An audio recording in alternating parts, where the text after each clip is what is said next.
Hello everyone! Espino TV goes to Hampton by Hilton Al Marjan. So, meron naman tayong extra time. So, mag-check-in tayo sa pinakamalapit. Hindi naman pinakamalapit. 30 minutes going to Al Marjan Island. Ito yung sikat ngayon na destination kasi pinaliligiran siya ng hotel at nandun ang kauna-unang casino sa Al Marjan Island. So, doon tayo mag-check-in. It's July 2026. So, ayan, 1 o'clock in the afternoon. Tara, samahan niyo kami for the overnight stay lang dito sa Hampton by Hilton Al Marjan. Nag-book lang kami sa Agoda at ilagay ko sa screen kung how much yung binook namin since hindi naman siya parang off season naman, so mura siya.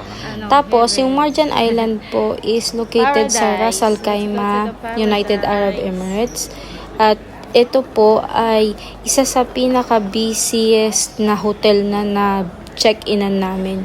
Tsaka puro lahat halos mga turista. Konting mga Filipino lang nakita namin. Sobrang siya, parang holiday season kahit hindi. Tapos mura pa. So, yung mga amenities, lahat po mag-room tour namin kayo para makita ninyo. Meron silang outdoor pool, tapos may beach konektado dun sa hotel at 4-star hotel siya. So, tara, libutin natin at ipapakita namin sa inyo kung ano-ano yung mga amenities nila.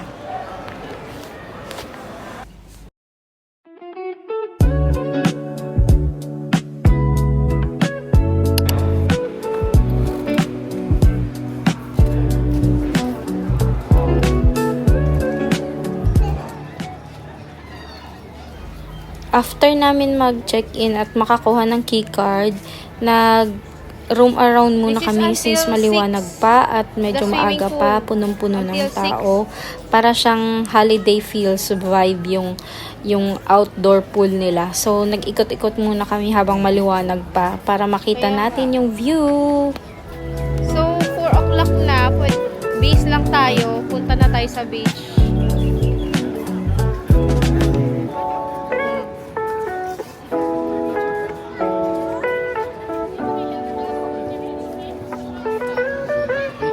Tayo. Wait. Yeah,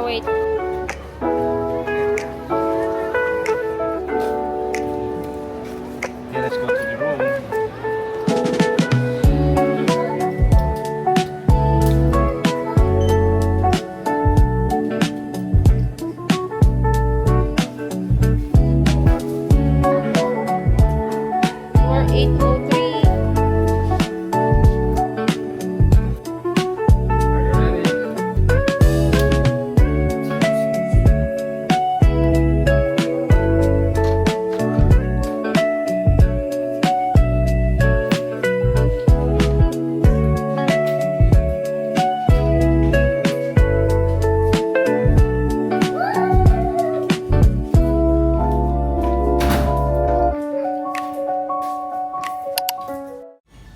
So, room tour muna tayo guys before kami mag-swimming. So, nasa 8th floor kami at ang nakuha naming room is king bed with sofa bed. Very spacious para sa aming tatlo for overnight. At yung ambience naman is perfect. At meron din silang balcony. Ayan, ipapakita namin sa inyo. May sofa bed pa. 3 lang kami. So, sobrang luwag. May table sa kabila, sa tapat ng sofa bed. May side table, meron silang, syempre, free access ng wifi, merong free full breakfast, at ipapakita ko sa inyo yung rate ngayon as of July 2026 para may idea kayo kung magkano namin siya binook sa agoda.com. Ayan.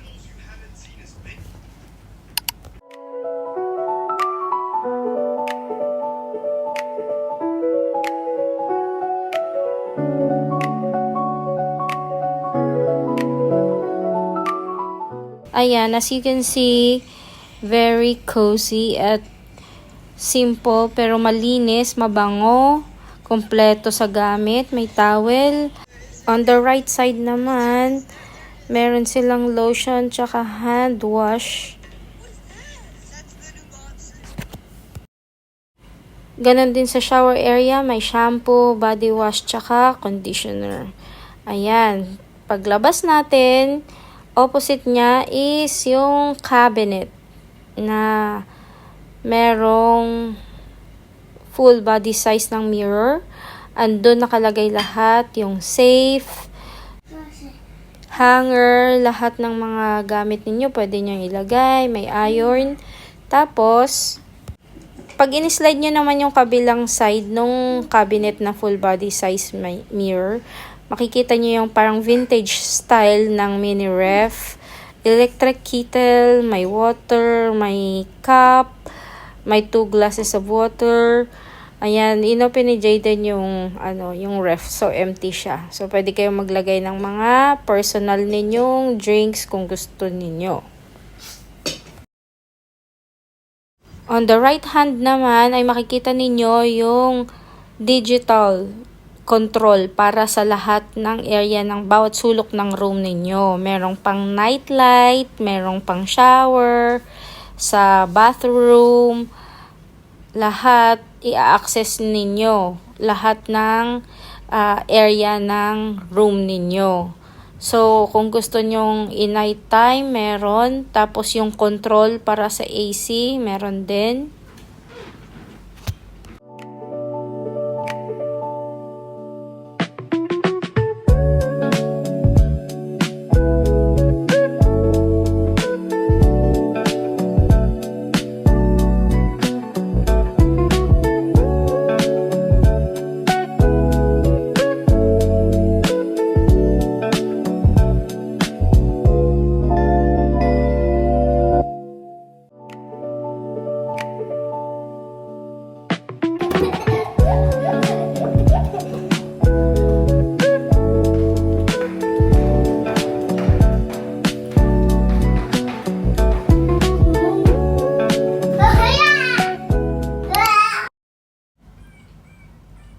Isa sa mga pinaka-highlight ng hotel ay ang outdoor swimming pool, ang linis ng tubig at napakaganda ng paligid. Habang naliligo ka, talagang relaxing ang atmosphere. So, mai-enjoy ng bawat family. Hindi ako magtataka kung bakit sobrang dami nang nag-check-in dito at mura pa. 4-star hotel pa siya. So, outdoor pool, tapos merong beach area naman. At ito ang beach na napakaganda kasi malinis ang buhangin, napakalinaw ng tubig, at perfect para mag-relax, maglakad sa tabing dagat o panoorin ang napakagandang sunset. Ayan siya. Ang daming mga resting area kung gusto ninyong mag-relax lang at good vibes lang hanggang sa magtakip silim. Tara, kuha tayo ng free towel. Ipapakita nyo lang tong stub na to, yung card.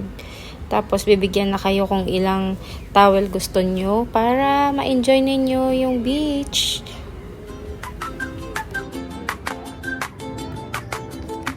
Yeah, thank you. 803.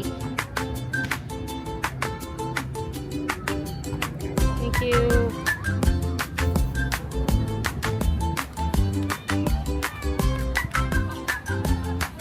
Diyan tayo.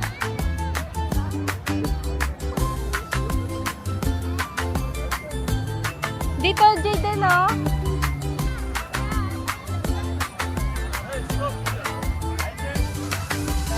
Yeah.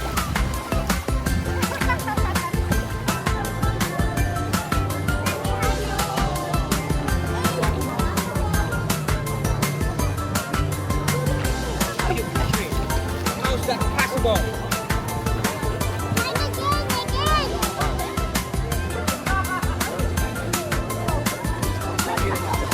Kaya nga.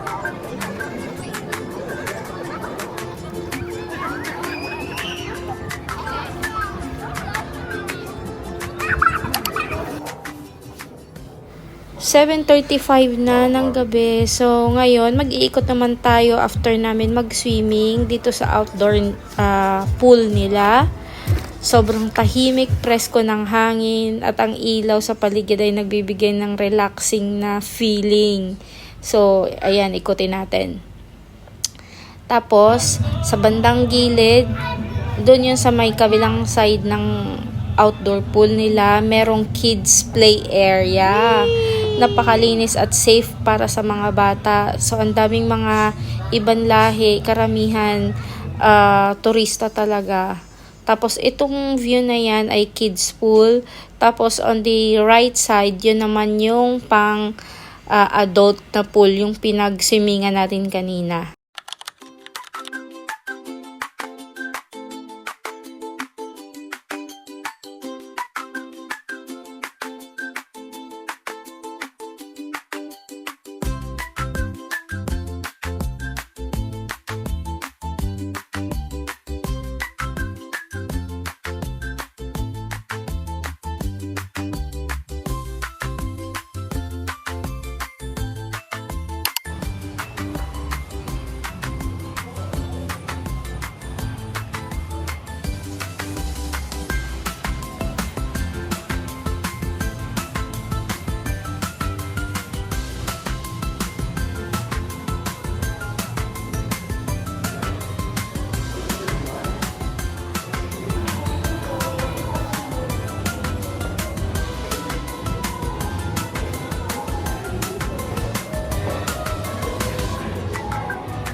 Sige, ayusin.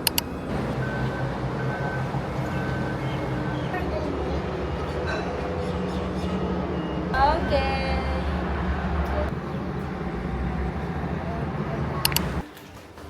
Good morning everyone! So, second day namin at may free full breakfast kami. So, punta lang tayo sa ground floor ng hotel. At yung flavors na yan, yung nasa signage, yan po yung breakfast area nila. So, meron tayong free full breakfast for today bago tayo mag-check out. From, I think, 7 a.m. up to 11 a.m. Pwede kayo mag-buffet breakfast.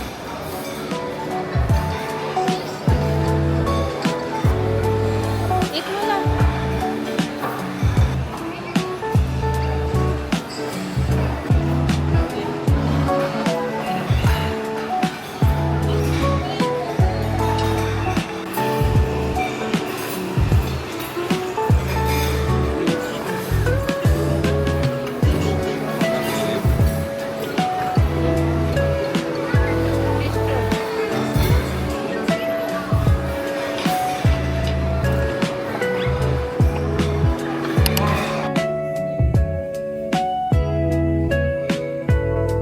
With the pot, with the pot, with the pot, with the pot, with the pot, with the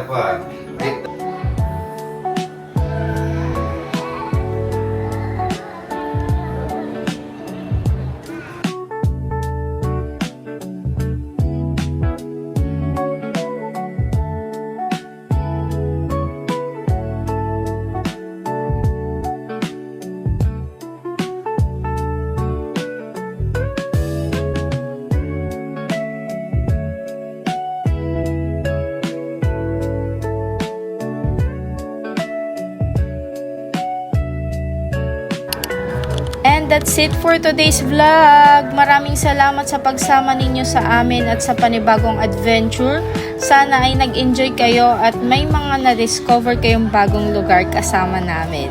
So, kung nagustuhan ninyo ang vlog na ito, huwag kalimutang i-like ang video at mag-subscribe sa aming channel at i-click ang notification bell para updated kayo sa mga susunod naming vlog. Bye, Jayden! Say bye!